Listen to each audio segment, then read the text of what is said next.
عملت فطار ب100 300 جرام من اللحمه المفرومه. تعالى اقولك انا عملت ايه، بس قبل اي حاجه صلي على الحبيب قلبك يطيب، اعملي لايك قولي لي رايك في الكومنتات. جبت طاسه فيها معلقتين زيت كبار، هنزل بيها بكميه اللحمه المفرومه. اللحمه دي 300 جرام مش اكتر من كده، هي بتهيألك ان هي كتير عشان قريبه من الفيديو. نزلت بمعلقه توم، معلقه ملح، معلقه فلفل اسود، ونص معلقه من السبع البهارات، وهقلب الكلام ده كله على اللحمه بدون اي اضافات تانية، وهفرفط اللحمه زي ما انت شايفه كده. ما تنسيش تصلي على الحبيب وتقولي لي عاملين فطار ايه النهارده وكلفك ميزانيه كام. انا مسكت اللحمه فرفطتها وسيبها لما تنزل ميتها هكون حضرت الصلصه. جبت الطماطم، حطيت معلقه توم، معلقه ملح، معلقه فلفل اسود، ولو عندك السبع بهارات حطي، ما عندكيش خلاص تمام. وهحط بابريكا او شطه عشان احافظ على لون الصلصه تبقى حمراء وشكلها شاهي كده، وهاخدها على الخلاط. حله تانية هقوم حاطه فيها شويه تسخن وهنزل فيها بالطماطم. رجعت للحمه المفرومه لقيتها خلاص اتفرفطت، فهديها تقلبتين وهنزل بالطماطم في الحله جنبها. وهرجع للحمه المفرومه كنت بشرب بصلايه، بصلتين، وكم قرن فلفل كده ضعف كميه اللحمه. يعني لو 300 جرام انا هنزل ب 300 جرام او 400 جرام من البصل والفلفل. وهقلب الكلام ده كله لحد ما تستوي وتنزل ميتها. عايزه تضيفي صلصه ضيفي، مش عايزه خلاص. انا مرضيش اضيف صلصه بما اني كنت عامله طواجن مكرونه.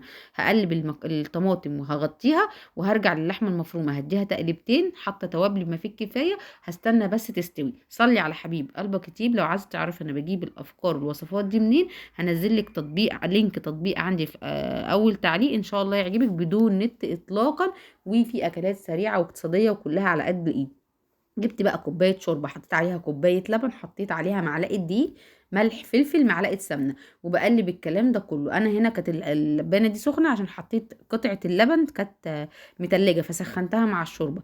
جبت الصينيه هدهنها زيت او سمنه، المهم كميه كفايه عشان الجلاش ما يلزقش منك. عندك جلاش اعملي، عندك رقاق اعملي، المتاح عندك تعمليه.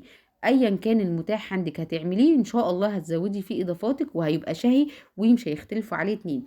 انا بقيت اعمل رقاقتين رقاقتين، يعني مش رقاق مش جلاشه جلاشه اشفى. جبت رقاق بقى جلاش، فبندهن اي حاجه كده زي ما انت شايفه. فانا استخدمت الدبل بما ان الجلاش اخف من الرقاق. فانا هاخد ورقتين ورقتين، وبين كل ورقتين هنزل بيه مسحه من السمنه او الزيت، وطبعا السمنه احسن والزبده احسن، فحاولي تبعدي عن الزيت. مسحه بسيطه كده بين كل رقتين لحد ما انزل بكميه اللحمه المفرومه. اعملي لفه الجلاش النص كيلو كامله، ما تقوليش كتيره، لا هتطلع حلوه وشبه الفطيره ومورقه، والورقه طالعه بورقتها. ومش هقول لك بقى صلي على الحبيب قلبك يطيب. هخلص الكميه دي كلها زي ما انت شايفه، خدت نص لفه الجلاش، وبين كل طبقه وطبقه حطيت السمن او الزيت او الزبده، طبعا حاولي تبعدي عن الزيت. صلي على الحبيب قلبك يطيب. هخلص لفة الجلاش كلها زي ما انت شايفة كده، وهنزل باللحمة المفرومة. اللحمة المفرومة 300 جرام، انا ما خدتهاش كلهم، وهقولك ليه برضو. خليكي متابعاني، ولو لسه ما عملتيش اللايك ما تستخسريش فيا اللايك يا اختي. شكل اللحمة المفرومة او ريحتها مش قادرة اقولك. صلي على الحبيب قلبك يطيب. 300 جرام ضعفت الكمية بالفلفل والبصل، واديني برص الصينيه. وهنعمل نفس اللي عملته في الاول في الجلاش زي ما هو كده، اللي هو ورقتين ومسحه زبده او سمنه، لحد ما اخلص الصينيه دي كلها وهقطعها. هتشوفي احلى صينيه في حياتك ممكن تعمليها.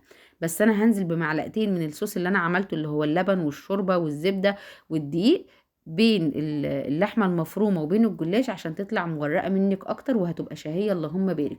صلي على الحبيب قلبك يطيب. هخلص الصينيه كلها وهقطعها، وكل ده مش هتاخد منك 10 دقايق رص. واسمك عملتي فطار من 300 جرام من اللحمة المفرومة. عملت صنفين، هعمل طواجن مكرونة وهعمل صينية الجلاش الكبيرة، دي أكبر مقاس في الصواني. هنا خلصت الصينية، هبدأ أقطعها وسقسق. نزلت كمان عليها بباقي السمنة اللي كنت بعمل بيها الجلاش، وهقلب الكلام ده كله وهنزل بيه على الصينية. أنا كنت عاملة خليط لصينيتين، فأنا اللي جبتهولك صينية واحدة. هنزل بيه كله كده، وهقطعها الأول بسكينة حامية مكعبات عشان لما انزل بالخليط الخليط يتغلغل بين الصينيه. اكيد انت فاهماني، لو انا بتهته في الكلام فانتوا خدتوا على كده بقى، اكيد فاهمين بعض. انا قطعت الصينيه كلها وبالطول والعرض، وهنزل بكوبايتين من الصوص اللي انا عاملاه ده. هتشوفي احلى صينيه في حياتك اللهم بارك. طريه جوسي، مفيش احسن من كده. قبل ما انزل بالصوص نزلت ببضايه، بالمناسبه كنت هنسى البضايه دي، كويس ان انا صورتها. هربها كويس قوي مع الخليط، ولون الخليط كده عشان معمول بالمرقه. مرقه فراخ بقى، مرقه لحمه، المتاح عندك اعمليه. ونزلت بكوبايتين، والكوبايتين قسمتهم على الصينيه كلهم، والباقي اللي في اللبانه ده لصينيه تانية، انا بوريك لصينيه واحده. واضغطي كده عليه عشان الخليط ينزل في كل الصينيه وكلها تبقى جوسي، ما يبقاش فيه حته ناشفه وحته طريه. وكان كوبايتين مناسبين جدا، الكوبايه دي 250 مللي. اللهم بارك. هدخلها الفرن، بس الاول هنزل بشويه سمسم كده عشان يدوها شكل ولون. والسمسم طبعا فيه كالسيوم بما ان البيت فيه اطفال. هسقسقها كده بشويه السمسم دول. ويلا بينا على فرن سخن، مش هتاخد منك يعني فرن سخن نص ساعه كده على حسب الفرن بتاعك. جبت الفخار بتاعي ده، وهنزل بمسحه زيت في كل الفخار عشان المكرونه ما تلزقش من تحت. وهتاكلي طواجن من عند احسن محلات بتجيبيها منه، واقتصاديه وبدون سلق المكرونه كمان. هنا نزلت بالطواجن بالزيت، وهبدا اوزع الزيت في الطواجن كلها. وهنزل بالمكرونه نيه، مش هسلقها ولا اي حاجه. وطبعا مش هامله الطاجن بما ان المكرونه بتستوي بترتفع، بتشرب سوائل وترتفع. وهنزل بقى بالصلصه اللي كنت بسبكها في اول الفيديو على الطواجن دي كلها.